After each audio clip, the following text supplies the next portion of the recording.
a misericórdia de Deus, ela não depende da vida, só da nossa vida aqui na Terra, né? E eu fico lembrando muito dessa passagem que nem a morte pode nos separar do amor de Deus. Nem a vida, nem a morte, nem os principados, nem o abismo, nada pode nos separar do amor de Deus. Isso a cada dia me conforta, sabe? Me consola.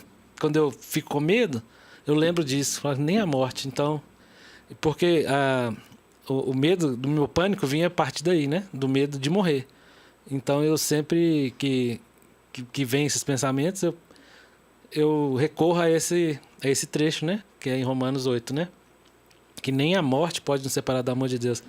Então, a gente às vezes fica com medo, né? Que realmente a gente não sabe lidar com a morte. Mas é bom da gente pensar também nesse lado, né? De acolher a morte. No sentido da misericórdia agora, com relação aos nossos pecados, sabe? Que é o que eu falo do pai amoroso. O filho saiu, gastou tudo, pecou. E a misericórdia do pai, né? Acolhendo ele. Com relação a isso, vocês percebem também, né? A ação de Deus diante da sua miséria. Com relação a pecados mesmo, né? Uhum. A mancha, a marca que o pecado deixa, né? Que às vezes a gente acha que a gente não consegue mais sair dele, não consegue renunciar àquele pecado, né? E eu acho que a misericórdia de Deus entra nesse ponto também, né? De te dar força para que você consiga renunciar ao pecado e buscar o sacramento da reconciliação. Vou falar assim, que eu acho que realmente se tratar assim é melhor do que você falar, vai confessar. Você vai confessar seu pecado. Não, eu vou me reconciliar com o Senhor. Então, buscar o sacramento de reconciliação, que é a confissão, né? Como posso dizer, deixar Deus trabalhar a misericórdia dele nesse sentido também.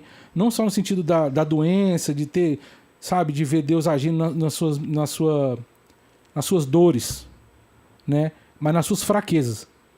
E na sua fraqueza, como é que você vê a ação de Deus? Da misericórdia de Deus?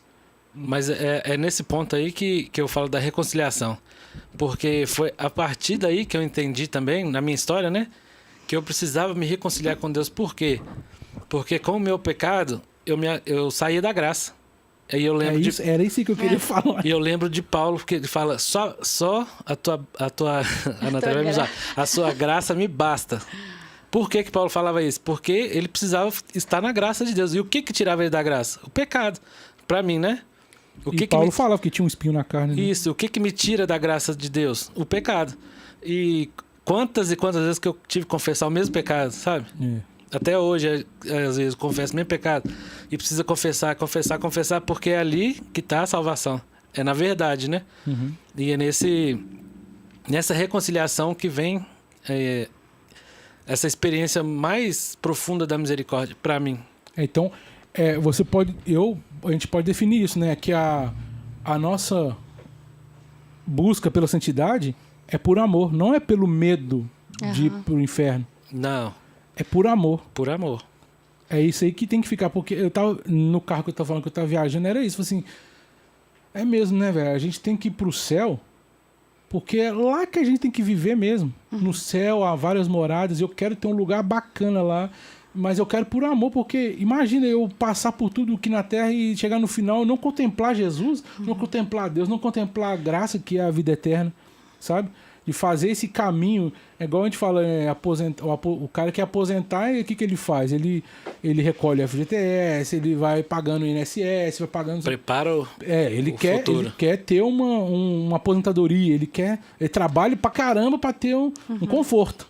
Uhum. A gente tem que pensar dessa mesma forma. Então eu vou trabalhar pra caramba aqui, porque eu quero viver nesse amor.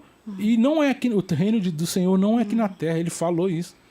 Entendeu? Então a gente tem que ter esse desprendimento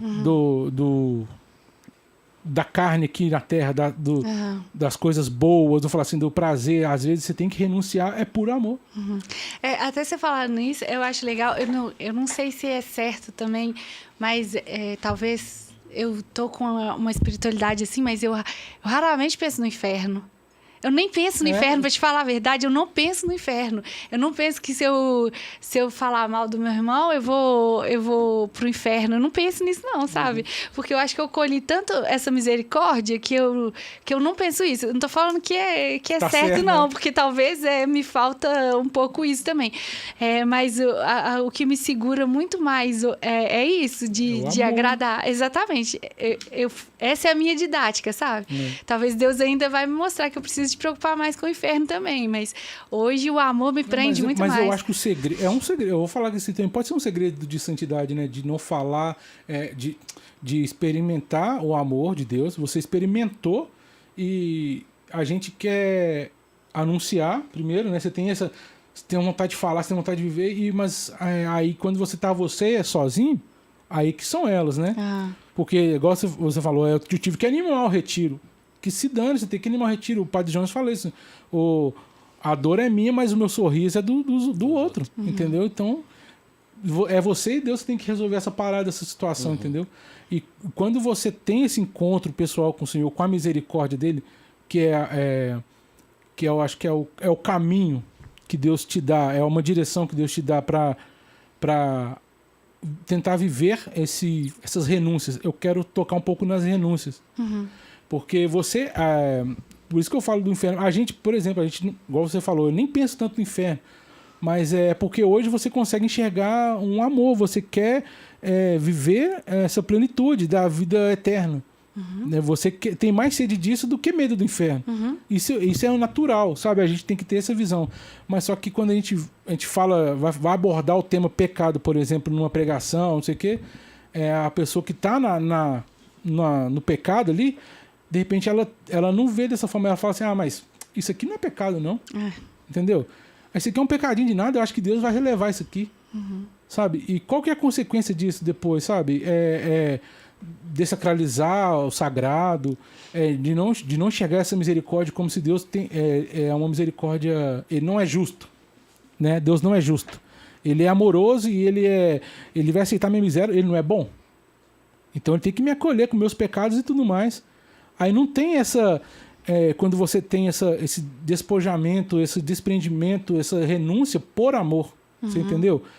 As pessoas têm dificuldade de renunciar ao pecado porque acham que o Senhor que tem que acolher ela a si mesmo. Desse jeito. Deus me ama como eu sou. Entendeu? É uma maturidade na fé, né? Mas além disso, tem as consequências, né, do pecado. Não é consequência...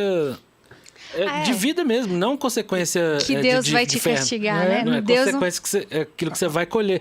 A precipitação do inferno na Terra. Igual como a gente experimenta o céu também, a gente colhe aquilo que a gente planta, que a gente faz, né? Não tem como fugir disso. A consciência, natural. Né, não, mas é da natureza mesmo. Toda ação tem uma reação. Então, dependendo do que você fizer, você vai ter uma consequência na sua vida daquele pecado o resto da sua vida. E você não vai conseguir fugir disso. E isso independente de castigo de Deus. É a natureza, naturalmente. Por exemplo, o aborto que a pessoa fala, não, é só um aborto, E a gente vê várias pessoas que têm consequências fortíssimas e pesadas psicológicas. Nunca se recuperam. E esse aí não se fala, né? É um tipo de luta ali psicológica, espiritual, de aceitação também, né? Mas ela pode pedir perdão, mas são coisas que agora ela tem que ter um distanciamento muito grande para poder voltar, igual você voltou nas suas dores também, eu volto nas minhas, e nos meus pecados, e falar assim, não, é porque isso aí é difícil. Né? Mas assim, igual você tá falando do aborto, ou de outra coisa qualquer. Não quero entrar numa coisa polêmica, não. Não, é o exemplo. O que veio na cabeça, assim.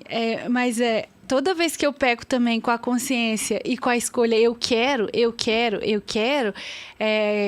fica até difícil. Uma das minhas dificuldades de confessar é exatamente essa. Não é porque saber que eu vou pecar aquilo de novo. Porque, às vezes, você está numa fraqueza tão grande que você precisa de confessar várias vezes. Tem um amigo nosso lá da comunidade que ele confessava todo dia. E ele falava assim, eu quero ser curado, então eu vou confessar todo dia. E o padre começou a falar, ai, meu Deus do céu, já vem você de novo. E já absolvi, porque apesar dele ser fraco e querer... pecar todo dia a mesma coisa, ele sabia que ali era a fonte da cura dele. Entendeu? Agora, você também não pode... Rapidão, esse cara é muito engraçado.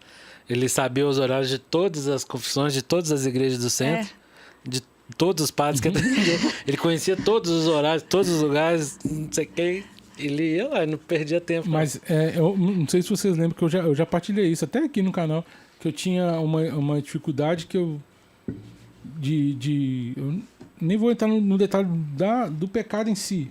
Apesar de eu até poder entrar, mas a questão de ter que ir lá toda vez confessar o mesmo pecado. Chega uma hora que você fica com vergonha, velho. Você fala assim, nossa, mas eu vou confessar isso de novo. Aí você tem que usar isso também a seu favor, né? Eu já deixei de pecar pra falar assim, nossa, como é que eu vou ter coragem de falar isso com o padre depois? Não vou fazer isso não, porque depois eu vou ter que falar com ele. Não, mas é vergonha de Jesus. Você, não, mas eu tô de novo, velho.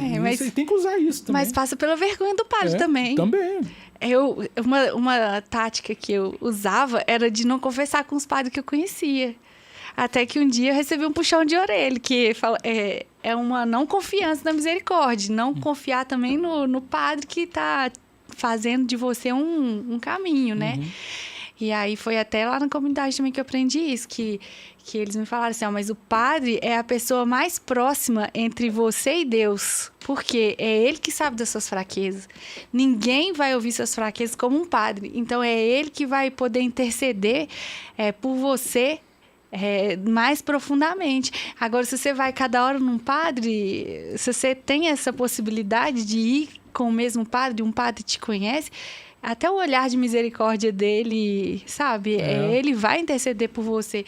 Então, assim, é uma quebra de orgulho também. Eu tinha essa tática, eu não confessava com os padres da comunidade de jeito nenhum. Não, tem muita gente que faz isso.